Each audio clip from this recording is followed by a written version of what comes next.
નમસ્કાર દોસ્તો, ગુજરાત મિરરની વિશેષ મુલાકાતમાં આપનું સ્વાગત છે. આજે કોરોનાએ જ્યારે વિશ્વમાં મહામારી રૂપી સાબિત થયો છે અને લોકડાઉનનું આ ત્રીજું સેશન આજથી શરૂ થઈ ગયું છે, ત્યારે હવે શેર માર્કેટની આપણે આજે માહિતી મેળવીશું. MSFL મારવાડી સેલ્સ અને ફાઇનાન્સ લિમિટેડના ટેકનિકલ રિસર્ચ હેડ છે કે ગોંડલિયા, તેમની પાસેથી જ કે હવે શેર માર્કેટમાં હાલ શું ચાલી રહ્યું છે, કઈ પ્રકારની ઉથલપાથલ છે. તો ચાલો આપણે તેમની સાથે જ સીધી વાત કરીએ. નમસ્કાર, ગુજરાત મિરરમાં આપનું સ્વાગત છે. Thank you Nirali. હા, હવે આજે માર્કેટનું રૂખ કેવું છે અને આજે આ સપ્તાહનું પહેલું જ જે દિવસ છે, તો એમાં આજે ટ્રેડિંગ કેવું રહ્યું હતું આ શેર માર્કેટમાં? ખાસ કરીને આજનો દિવસ જોઈએ તો આજનો દિવસ બ્લેક મન્ડે છે એવું કહી શકાશે, કારણ કે છેલ્લા ઘણા બધા દિવસ ખાસ કરીને એપ્રિલ સિરીઝની અંદર માર્કેટે ખૂબ સારું બાઉન્સ બેક મોમેન્ટમ આપ્યું અને ઇન્ડેક્સ ઓલમોસ્ટ 9800 સુધી એપ્રિશિએટ થયો, ખાસ કરીને નિફ્ટી ઇન્ડેક્સ. પરંતુ આજના દિવસની સિચ્યુએશન જોઈએ તો એક પેઇનફુલ સિચ્યુએશન છે, એક સ્પેશિયલ સિચ્યુએશન છે. અને ખાસ કરીને ડિટેલ રીઝન્સની અંદર આપણે જોઈએ તો આજના દિવસની અંદર કોરોના વાયરસના હિસાબથી યુએસ અને ચાઇના વચ્ચે જે ટેન્શન ઊભું થયું છે, એમની અંદર જે પ્રોબ્લેમ્સ ઊભા થયા છે, એ વસ્તુને ધ્યાનમાં રાખીને એક્રોસ ફાઇનાન્શિયલ માર્કેટ્સની અંદર એક પેનિક સેલિંગ જોવા મળ્યું અને એ પેનિક સેલિંગના હિસાબે ઇન્ડિયન માર્કેટની અંદર પણ આટલા મોટા પ્રમાણમાં સેલિંગ આજના દિવસની અંદર જોવા મળ્યું.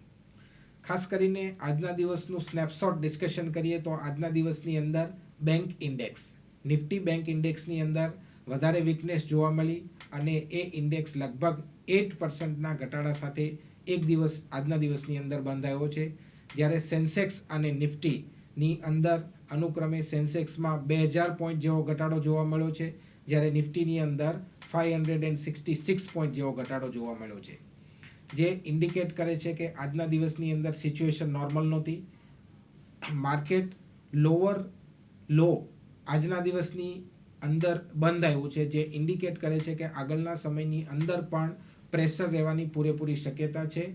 સેકન્ડ થિંગ, એક ટેકનિકલ ઇન્ડિકેટર જોઈએ તો ઇન્ડિયા વિક્સ જે વોલેટાલિટી ઇન્ડેક્સ છે, એમની અંદર પણ એક સ્પાઇક જોવા મળ્યો છે અને એમની અંદર પણ 25-28% જેવું એપ્રિસિએશન જોવા મળ્યું છે અને એ વોલેટાલિટી ઇન્ડેક્સ પણ લગભગ આજના દિવસની અંદર 45-46 સુધી જતો જોવા મળ્યો, જે ઇન્ડિકેટ કરે છે કે આગળના સમયની અંદર પણ માર્કેટમાં અનસર્ટેનિટી અને રિસ્ક વધતું જોવાય અને વોલેટાલિટી સિવિયર સ્વરૂપ ધારણ કરે એવું લાગી રહ્યું છે, જેથી કરીને ઇન્વેસ્ટરે હંમેશા ખાસ કરીને આવા સમયની અંદર તો એક કોશિયસ એપ્રોચ સાથે ટ્રેડ કરવું વધારે હિતાવહ રહેશે.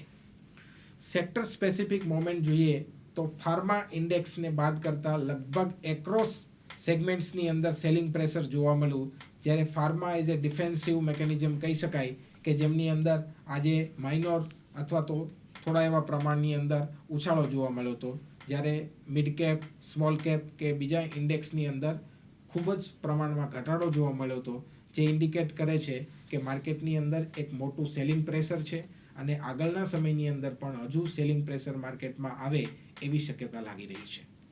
જી, હવે આપણે ફેસબુક પછીની એક ડીલ છે American private equity firm silver લેકની, એને જીઓ પ્લેટફોર્મ્સમાં 5655.75 કરોડનું રોકાણ કર્યું છે, તો આ બાબતે શું કહેવું?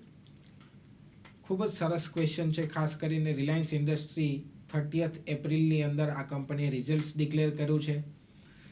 આ બધી ડીલ જોતા રિલાયન્સ ઇન્ડસ્ટ્રી જે પોતાનો ડેટ ફ્રી કંપનીએ ગાઈડન્સ આપેલું કે થોડા સમયની અંદર company will be the date free status company, તો એની અંદર સબસ્ટેન્શિયલ પ્રોગ્રેસ કરી રહી છે અને ઓવરઓલ જોઈએ તો રિલાયન્સની અંદર it is a mouth watering opportunity after Facebook deal અને રાઇટ ઇસ્યુ પછી રિલાયન્સની અંદર આ લેવલે ખૂબ જ સારી ઓપોર્ચ્યુનિટી છે. જો આ સેલિંગ પ્રેશરની અંદર આજે પણ રિલાયન્સ લગભગ 2-3% ડાઉન સાથે બંધ આવ્યો છે, તો આ સેલિંગ પ્રેશરની અંદર રિલાયન્સની અંદર વધારે ઘટાડે અથવા તો દરેક ઘટાડે ઇન્વેસ્ટરે પોતાના શેર્સ એડ કરવા જોઈએ, કારણ કે આગળના સમયની અંદર રિલાયન્સ ઇન્ડસ્ટ્રી નવો હાઈ બનાવે એવી પૂરેપૂરી શક્યતા લાગી રહી છે, જેથી કરીને આ એક ખૂબ જ સારી ઓપોર્ચ્યુનિટી છે અને કંપની કોમ્પિટિટિવ બિઝનેસ લેન્ડસ્કેપની અંદર ખાસ કરીને કમ્યુનિકેશન એન્ડ ડેટા ની અંદર એક મોટા પ્રમાણની અંદર ઇન્વેસ્ટમેન્ટ અને મોટા પ્રમાણની અંદર માર્કેટ શેર્સ ગેઇન કરી રહી છે, જે ઇન્ડિકેટ કરે છે કે Reliance industry is now no more a more petroleum or petrochemicals kind of company, but it is well diversified company. અને ઇન્વેસ્ટર માટે આ એક ડાયવર્સિફાઈડ કંપનીની અંદર અને ઓલમોસ્ટ ડેટ ફ્રી સ્ટેટસ સાથેની કંપનીની અંદર ઇન્વેસ્ટ કરવું ખૂબ જ સલામત છે. અને આની અંદર ચોક્કસ પ્રમાણે આગળના સમયની અંદર એક નવો હાઈ ટેકનિકલી જોવા મળે એવું લાગી રહ્યું છે, જેથી કરીને આ સ્ટોક્સની અંદર every dip is an opportunity, અને પોર્ટફોલિયોની ભાષામાં કહીએ તો it is a mouth watering opportunity to invest in to Reliance industry. Nirali. Ji, હવે લોકડાઉન દરમિયાન અત્યારે જે લોકો ઘરે બેઠા છે એ લોકો કયા સ્ટોકમાં ઇન્વેસ્ટ કરી શકે? અચ્છા, it is again a good question, કારણ કે it is A lockdown movement. તો આવા સમયની અંદર ઇન્વેસ્ટરને પણ ઘણી બધી ઓપોર્ચ્યુનિટી માર્કેટમાં છે.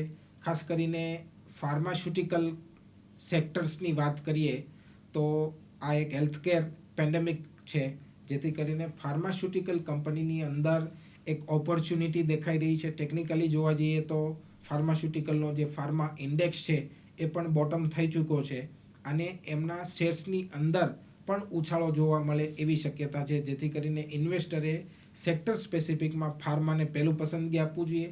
સેકન્ડ થિંગ જોઈએ તો અત્યારે digital becoming more and more digitalise, જેથી કરીને ટેકનોલોજી અને ડિજિટલ સ્પેસની અંદર કાર્યરત કંપની છે. ફોર એક્ઝામ્પલ, ડાટા રિલેટેડ બિઝનેસની અંદર કાર્યરત કંપની છે, તો એની અંદર અત્યારે બે કંપનીના નામ આવશે. એમાં one company we had already discuss, that is Reliance industry limited. Second thing Bharti Airtel limited. તો ટેલિકોમ્યુનિકેશનની અંદર ડાટા બિઝનેસમાં ભારતી એરટેલ લિમિટેડ અને રિલાયન્સ ઇન્ડસ્ટ્રી લિમિટેડ, આ બંનેની અંદર ઇન્વેસ્ટમેન્ટ આપણે વધારવું જોઈએ, જેથી કરીને પોર્ટફોલિયોમાં ફાયદો થઈ શકે. અને ફાર્માસ્યુટિકલ્સની અંદર કંપની જોઈએ તો Aurobindo pharma, Glenmark pharma, even doctor Reddy's, Cadila healthcare, આવી કંપનીની અંદર જો રોકાણ કરવામાં આવે, it is again a portfolio base recommendation, not for shorter period of time, but portfolio base recommendation આમાં સારું લાગી રહ્યું છે. અને આગળના સમયની અંદર ઇન્ડેક્સને પણ આ લોકો આઉટ પરફોર્મ કરે એવી શક્યતા લાગી રહી છે. That's why it is a to sectors and some of the companies. Nirali. Ji, હવે મૂડીઝ છે એ ઇન્ડિયાનો જીડીપી રેટ છે એ આ 2020માં 0.2% રહેશે એવું એનું અનુમાન છે. તો આ બાબતે તમારું શું કહેવું? ખાસ કરીને લોકડાઉન અને લોકડાઉન પછીની સિચ્યુએશન, એટલે COVID-19 and it's implication on economy ઉપર જો વાત કરવામાં આવે અથવા તો એનું પ્રેડિક્શન કરવામાં આવે તો there are number of global institutions, number of research houses are coming out with their own predictions. એમાંની મૂડીઝ છે એમણે પણ પોતાનું પ્રેડિક્શન રજૂ કર્યું છે, પરંતુ this situation are still prevailing. It is premature at this point of time to conclude the full situation into the economy of India. તો બી ખાસ કરીને આ 40-45 દિવસના લોકડાઉન પછી situation is not normal. Obviously it is abnormal situation for business, abnormal situation for the business cycles, and abnormal situation for the corporate house as well. હવે growth rate ઘટવાનો છે, it is obvious reasons, કારણ કે આટલી economy અત્યારે પ્રોબ્લેમ્સમાંથી pass થઈ રહી છે.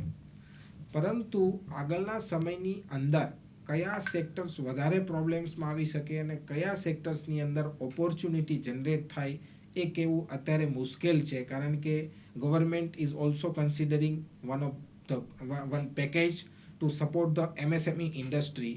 તો એ MSME ઇન્ડસ્ટ્રીનું પેકેજ આવ્યા પછી આપણને ખ્યાલ આવશે કે મીડિયમ અને સ્મોલ સાઇઝની ઇન્ડસ્ટ્રી છે એ આ પેન્ડેમિકમાંથી કેવી રીતે બહાર આવશે, અને from government side how they are helping them to come out with the situation.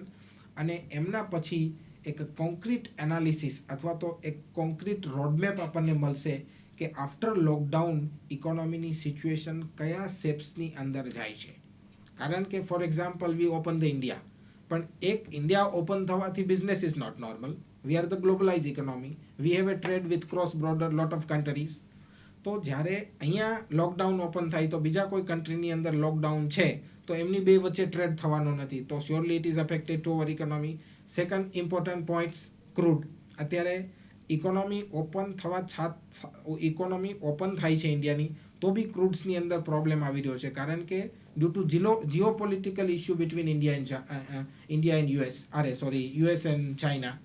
તો આવા સમયની અંદર situation is not normal, situation is abnormal સિચ્યુએશનની અંદર ઓબ્વિયસલી જીડીપીની અંદર ઘટાડો આવે, અને market has already discounted that things, કારણ કે market also correct from peak to almost 30-35%, જે ઓલરેડી ઇન્ડિકેટ કરે છે. અને જીડીપીની અંદર શ્યોરલી ઘટાડો આવશે, અને એ જીડીપીના ઘટાડા પછી રિકવરી પાથ કેવો રહેશે, that will conclude after the COVID-19 situation. Ji, હવે સરકારે એપ્રિલનો આપણો જે જીએસટી ડેટા છે એ જાહેર કર્યો નથી. માર્ચમાં જીએસટી કલેક્શન ઘટી ગયું હતું, તો આ બાબતે તમારું શું કહેવું છે? Obviously again it is a declaration of government side, એની અંદર કોઈ પ્રેડિક્શન કરવાનો સવાલ જ નથી હોતો. પરંતુ જીએસટી કલેક્શન ઓલરેડી માર્ચની અંદર ડાઉન હતું, અને ઓબ્વિયસલી એપ્રિલ તો ઓલમોસ્ટ આખા મંથની અંદર ઇકોનોમિક એક્ટિવિટી ક્લોઝ હતી, લોકડાઉન હતી, તો જીએસટી ઘણું બધું આમાં ઘટીને આવશે, સ્વાભાવિક છે. પરંતુ આગળના સમયની અંદર એપ્રોપ્રિએટ ટાઈમે ગવર્મેન્ટ પણ જીએસટીનો ડેટા ડિક્લેર કરી આપશે, કારણ કે it's only a data, whatever the fact is fact. એમની અંદર કોઈ ડિક્લેરેશનનો પ્રોબ્લેમ્સ ના હોઈ શકે, પરંતુ કોઈ ટેકનિકલ ગ્લિચ અથવા ઇમ્પ્લિકેશનના આધારે government has not declare. Over a period of time government will declare this data, અને ઓબ્વિયસલી આખા મંથની અંદર ઇકોનોમિક સિચ્યુએશન ક્લોઝ હતી, તો જીએસટી કલેક્શન તો સ્વાભાવિક છે સબડ્યુડ રહેવાનું, જીએસટી કલેક્શનની અંદર ઘટાડો આવવાનો, અને એ સિચ્યુએશન છે. That's it. હવે આપણે રિયલ એસ્ટેટ સેક્ટર છે એને અત્યારે 2 લાખ કરોડનું નુકસાન થઈ ગયું છે, તો આ પ્રોપર્ટીના ભાવમાં ઇન ફ્યુચર ઘટાડો થઈ શકે છે, તો આ બાબતે આપનું મંતવ્ય શું છે? સ્વાભાવિક છે કે રિયલ એસ્ટેટ ક્ષેત્ર છે એમની અંદર યુ આર મેન્શનિંગ કે 2 લાખ કરોડ રૂપીસનું નુકસાન થયું છે. એકચ્યુઅલી ઇકોનોમિક એક્ટિવિટી, ટ્રેડ અને બિઝનેસની અંદર જ્યારે પણ આવા પ્રકારની સિચ્યુએશન થાય, ત્યારે કોઈ એવું સેક્ટર્સ ન હોય કે જેને એફેક્ટ ન થાય. રિયલ એસ્ટેટ પણ એમાંનું એક ક્ષેત્ર છે, રિયલ એસ્ટેટ પણ એમાંનું એક સેક્ટર છે, અને એમની અંદર ઘટાડો આવ્યો છે.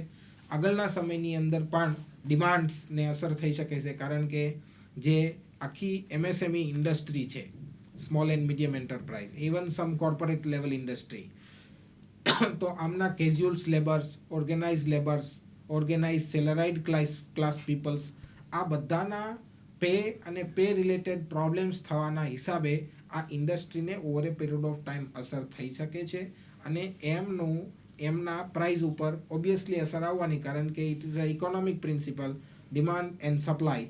તો જ્યારે ડિમાન્ડ અને સપ્લાયના ગેપ્સની અંદર પ્રોબ્લેમ્સ હોય, ત્યારે પ્રાઇસની અંદર કરેક્શન આવતું હોય છે, અને એ રિયલ એસ્ટેટમાં થવાનું, એમાં કોઈ પેલી વસ્તુ નથી.